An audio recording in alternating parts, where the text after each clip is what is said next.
Akhilesh Yadav parliament की मस्जिद गए तो बवाल मच गया। आरोप लगे कि मस्जिद में पार्टी की बैठक की गई। नवाजुद्दीन कहे जाने लगे अखिलेश यादव, धर्मगुरु आंखें दिखाने लगे। अखिलेश यादव ने भी इस पर तगड़ा जवाब दिया। अखिलेश यादव ने इसे मोहब्बत से जोड़ा और बीजेपी पर पलटवार की बात कही। बीजेपी के दिग्गज और राजनीति के अजात शत्रु कहे जाने वाले अटल बिहारी वाजपेयी और एक मुस्लिम नेता तक उनकी बात पहुंच गई।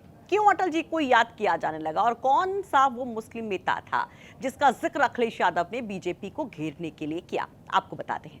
नमस्कार, आप देख रहे हैं यूपी तक और आपके साथ मैं हूं सुषमा।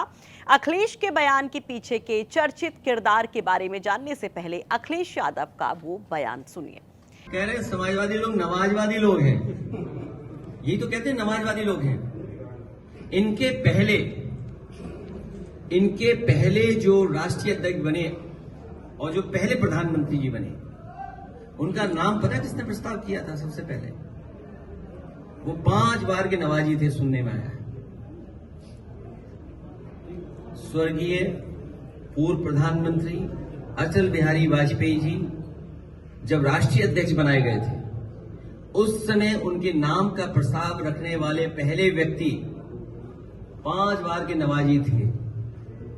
और भारतीय जनता पार्टी का जो राष्ट्रीय सम्मेलन हुआ था मुंबई में, जिसमें भारतीय जनता पार्टी का गठन हुआ, उस गठन के आयोजन में जो पैसा खर्च हुआ, वो भी एक बहुत बड़े पड़ोसी देश के जो प्रधानमंत्री बने कि राष्ट्रपति बने, वो आप जानकारी कर लेना, उन्हीं के परिवार के लोगों ने सबसे ज्यादा चंदा दिया था। अब बताओ नमाजवादी कौन होगा? तो अटल बिहारी वाजपेयी जी का नाम अध्यक्ष पद के लिए एक नमाजी ने ही प्रस्तावित किया था, ये बात अखिलेश कहते हैं। और ये कहते हैं कि बीजेपी गठन के मुंबई अधिवेशन का सारा खर्च पाकिस्तान के मुस्लिम नेता ने दिया था। अब बताओ कौन नमाजवादी हुआ? अब अखिलेश यादव के इस बयान से बीजेपी पार्टी की स्थापना से लेकर अटल जी के मुसलमानों के साथ संबंधों को लेकर तमाम चर्चाएं तेज हो गई हैं। दरअसल बीजेपी में ऐसा कोई नेता दिखाई नहीं देता जो मुस्लिमों के लिए बेहद खास रहा हो, सिवाय अटल बिहारी वाजपेयी जी के। अटल जी को लेकर कहा जाता रहा कि हिंदुत्व की लाइन के साथ वो मुसलमानों के भी बेहद करीब थे। अटल बिहारी इकलौते ऐसे भाजपाई थे जिन्हें मुस्लिम समुदाय में भी बेहद पसंद किया जाता था। और यही नहीं, उनका समर्थन करने के लिए बाकायदा एक कमेटी भी मुसलमानों ने बनाई थी, नाम था अटल बिहारी वाजपेयी हिमायत कमेटी। 25 मार्च 2004 को दिल्ली के फिक्की ऑडिटोरियम में इस कमेटी की एक बैठक हुई थी और इस मीटिंग का खास एजेंडा था आने वाले चुनाव में अटल बिहारी वाजपेयी के लिए मुस्लिम समर्थन हासिल करना। जो तमाम जानकारियां सोशल मीडिया या तमाम वेबसाइट्स के जरिए, अखबारों के जरिए मिलती हैं, उसके मुताबिक जब अटल बिहारी वाजपेयी अध्यक्ष बने पहली बार तो उनके प्रस्तावक मुसलमान थे। जब लखनऊ से अटल चुनाव लड़े तो एक बार उनका प्रस्तावक मुस्लिम था और लखनऊ में मुस्लिमों का वोट हर बार अटल को खूब भर भर कर मिला। अटल के साथ मुसलमानों की जुड़ाव की जो कहानी अखिलेश के बयान से जुड़ती है, अब जरा वो भी जान लीजिए। और इस कहानी के किरदार थे ये चमकीले बालों वाले पद्म भूषण सिकंदर बख्त, जो एक समय कांग्रेस में थे। ये वो मुस्लिम नेता थे जो बीजेपी के फाउंडिंग मेंबर्स में गिने जाते हैं। सिकंदर बख्त 1918 में एक तंबाकू विक्रेता के यहाँ पैदा हुए थे। इनकी अटल बिहारी वाजपेयी के साथ दोस्ती की किस्से कहानियां खूब सुनने को मिल जाती हैं। एक सादगी के साथ जीने वाले बख्त 1945 तक भारत सरकार के सप्लाई डिपार्टमेंट में क्लर्क थे। फिर इनका सियासी करियर शुरू हुआ। 1952 में सिकंदर बख्त कांग्रेस से एमसीडी चुनाव जीतते हैं। 1968 में वो दिल्ली इलेक्ट्रिक सप्लाई अंडरटेकिंग के चेयरमैन चुने गए और 1969 में जब कांग्रेस में दो फाड़ हुई तो सिकंदर बख्त इंदिरा गांधी के साथ ना जाकर के कांग्रेस के दूसरे गुट के साथ चले गए और इस तरह उन्होंने इंदिरा के विश्वास पात्रों की दुश्मनी मोल ले ली।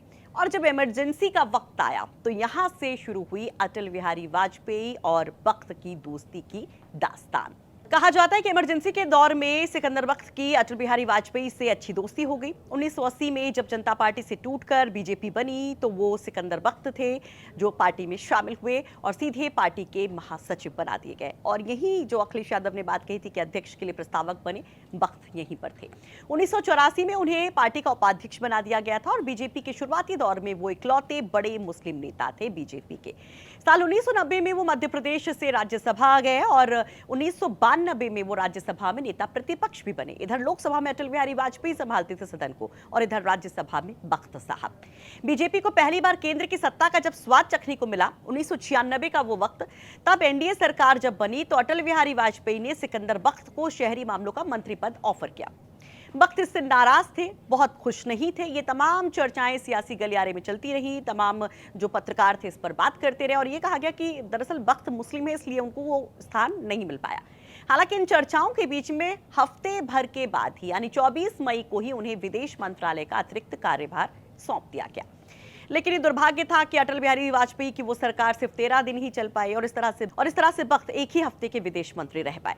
सरकार गिरने के बाद उन्होंने दोबारा से राज्यसभा में नेता विपक्ष की कुर्सी संभाली। 1998 में जब दोबारा से वाजपेयी सरकार बनी तो बख्त को इंडस्ट्री मिनिस्टर बनाया गया। इसके साथ ही वो लोकसभा के नेता सदन भी रहे। साल 2000 में उन्हें देश का दूसरा सबसे बड़ा नागरिक सम्मान पद्म विभूषण मिला। 9 अप्रैल 2002 को उनका राज्यसभा का कार्यकाल खत्म हो गया। इसके बाद उन्होंने चुनावी राजनीति से संन्यास ले लिया। फिर वो केरल के राज्यपाल बने। एक किस्सा और मशहूर है बख्त से जुड़ा हुआ। 1997 का वो किस्सा है कि बख्त वंदे मातरम ना गाने को लेकर मुस्लिम समाज पर भड़क गए थे। भारतीय जनता युवा मोर्चा का नेशनल मुस्लिम यूथ सम्मेलन था, लेकिन बीजेपी की परंपरा के उलट इस सम्मेलन में राष्ट्रीय गीत नहीं गाया गया। बख्त इसके लिए मुस्लिम समाज पर काफी नाराज हुए और यहां तक कह गए कि वो आज शर्मिंदा महसूस कर रहे हैं। उन्होंने कहा कि वंदे मातरम अपनी मातृभूमि को सलाम करना है और इसमें किसी को शर्म अगर आती है तो ये दुर्भाग्यपूर्ण है। और जो दूसरा पार्ट था अखिलेश यादव के बयान का कि बीजेपी गठन के मुंबई अधिवेशन में सारा खर्च पाकिस्तान के मुस्लिम ने दिया था, उसको लेकर कोई औपचारिक जानकारी नहीं मिल पाती है और फिलहाल ये कहा जा सकता है कि ये सियासी बयान तक ही सीमित है तो गलत नहीं होगा। हाँ, लेकिन वक्त को लेकर एक बात और चर्चा में रही जो मैं आपको बताना भूल गई कि इनको मुस्लिम लीग से जुड़ा नेता बताया जाता रहा। काफी वक्त तक उनके साथ वो छवि चिपकी रही। तो ये अखिलेश यादव की जो एक मस्जिद पॉलिटिक्स शुरू हुई, जिस पर इतना विवाद पिछले 4 दिनों से देखने को मिल रहा है, जिसकी आंच जो है डिंपल यादव तक पहुंचती है, क्योंकि जब अखिलेश यादव वहां पर पहुंचे थे पार्लियामेंट स्ट्रीट की मस्जिद में तो वहां पर डिंपल भी उनके साथ थी। उनके कपड़ों को लेकर चीटाकशी की जाती है, तमाम मुस्लिम धर्मगुरु उनके कपड़ों को लेकर सवाल उठाते हैं और वहां से बीजेपी के वो तमाम बयान जिस पर पलटवार अखिलेश यादव करते हैं अटल बिहारी वाजपेयी का नाम लेकर।